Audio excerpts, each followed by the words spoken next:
Are you the type of golfer who probably hits good iron shots that are pretty relatively straight, but the minute you grab your driver, you slice it? Well, there's a specific reason to that, and we're going to talk about that. So first of all, the slice. What causes the slice? Now, I'm going to do kind of a relatively quick summary of this. If you want more details on the real science behind it, I've already done a couple videos on those. Be sure to check those out. But basically, here's what we've got. We've got two things in place here. We've got what we call a path and what we've got called a face. And when those two, the path, just think of the path as like the direction that you're swinging the golf club. I can swing it to the right, I can swing it at the target, or I can swing it to the left.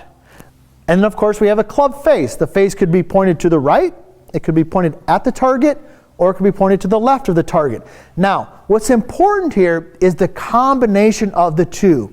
In its most basic form, what you want is you want the path, I'm a right-handed golfer, I want the path to be to the right of the target. So let's say I want it to be 4 degrees to the right for sake of discussion. If my club face, I'm going to put 4-R, meaning it's to the right of it. If my club face is anywhere from, I'm going to put S for square, or even if it's 1 degree, 2 degrees, or 3 degrees to the right, I'm going to hit a nice high draw. All right? Now, what most people are doing when they slice a golf ball is the path is going to the left. Now, how much to the left? It could vary based on the golfer.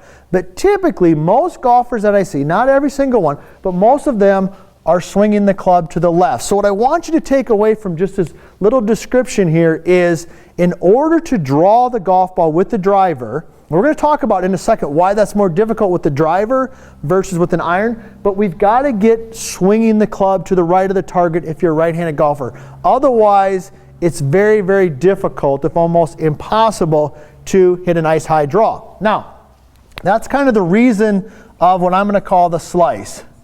Now, let's talk about the driver, all right, versus the irons. Now, why is it more difficult to draw a driver versus an iron? You want to listen to this, because this, I guarantee you, I'm not going to say you've never heard it before, but I bet 90% of you out there have never heard this before. So here's what we know. Well, let me ask you this before we dive into it. In order to hit a driver as far as possible, what's one of the things that we need to be able to do to maximize our distance based on our club head speed? If you've done any club fitting at all, or you've ever taken a golf lesson, what do they want you to do? They want you to hit up on the ball. When we hit up on the ball with the driver, because the ball's on a tee, when we hit up on it, okay, that decreases spin and helps increase launch, basically helps the golf ball travel farther, all right? With an iron, what do we want to do with an iron? With an iron, we want a descending blow. So with the irons, I want the club at impact to be traveling down.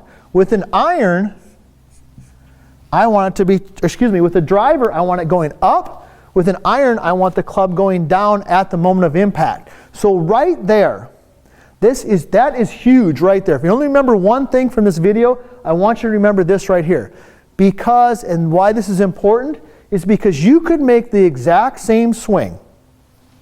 And if you come in contact with the exact same swing with an iron when the club is traveling down, you're going to produce one type of ball flight. The exact same swing, come in contact with the ball when the club is traveling up, is going to be completely different. Now, why is that? Here's the secret. Because when the club is traveling down, basically all things being equal, assuming a right-handed golfer, it's traveling to the right. When the club starts to travel back up the circle, think of the hula hoop. When it starts traveling back up the circle, where does it go? It goes to the left.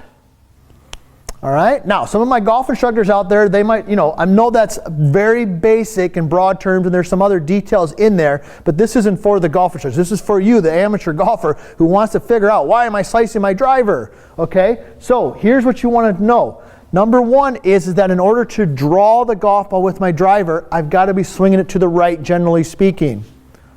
But if they also want me hitting up on it, and when I hit up on it, that causes the club to go to the left, I've got two things that are fighting each other. I'm trying to swing to the right, but I'm trying to hit up on it, and that's also causing the club to go to the left. So how am I going to navigate that?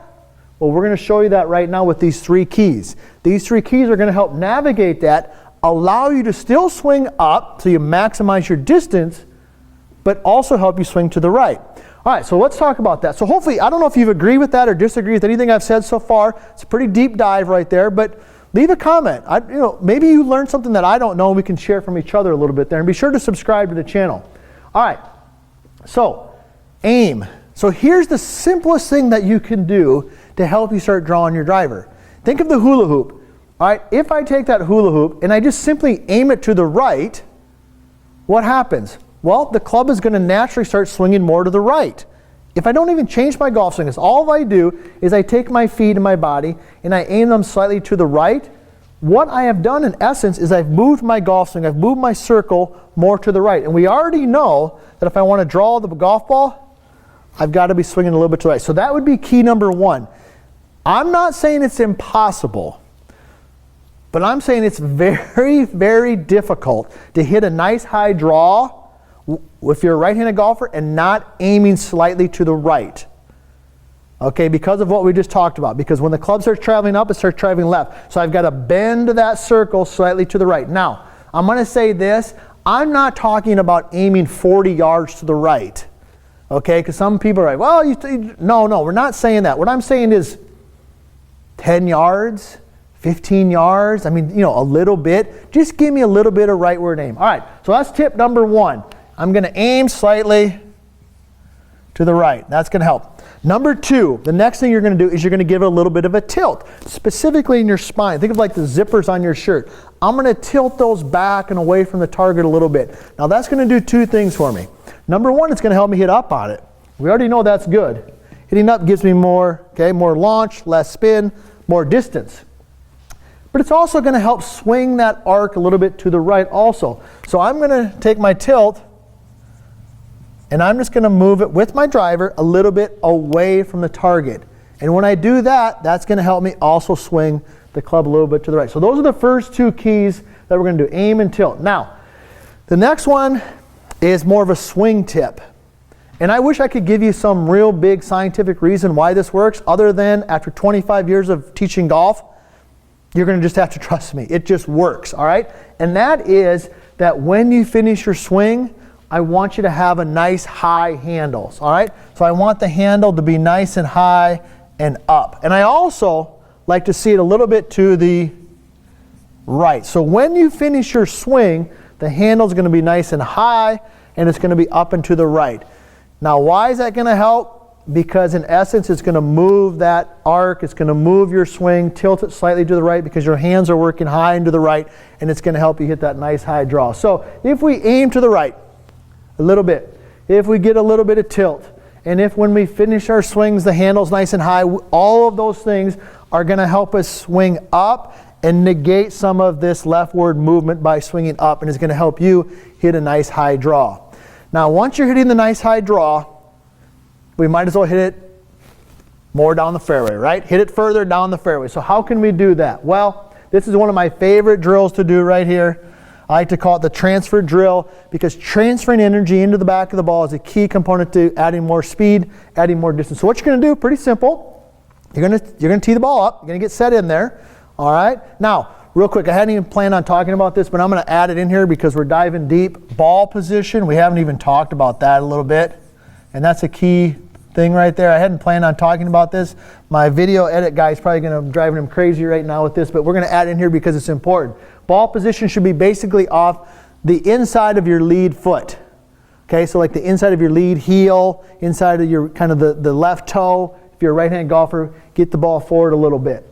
All right, now transfer drill. So you're set in there. What you're going to do is you get set up. You're going to take your lead foot, bring it back to your trail foot. So for me as a right-handed golfer, I'm going to bring my left foot back to my right foot. And what I'm going to do is I'm going to make a back swing. And as I start my downswing, I'm going to step forward, hopefully stepping back into that same position that the lead foot initially started in. And of course, I'm going to make contact with the golf ball. So set up, bring my lead foot back, make a back swing. And as I step forward, replace the foot in the same spot. And what you're going to see a nice transfer of energy back into the golf ball. So if you're the reason is that if you're tired of slicing the golf ball, there's a reason for it. All right, there's a reason for it. You can make the same golf swing with an iron as you do with the driver, and you can hit two completely different golf shots. Why? You know now, because with an iron you're hitting down. When you're hitting down, that causes the club to go to the right if you're a right-handed golfer. With a driver, when you're hitting up, it causes the club to go to the left. Very difficult to hit a nice high draw that finishes at the target by swinging to the left. What can we do? We can aim to the right. We can tilt the shoulders a little bit. We can have a high handle. We can transfer some energy. And if we do those key concepts, we can now hit a nice high draw with some more speed, and it's going to help you enjoy this wonderful game a little bit more.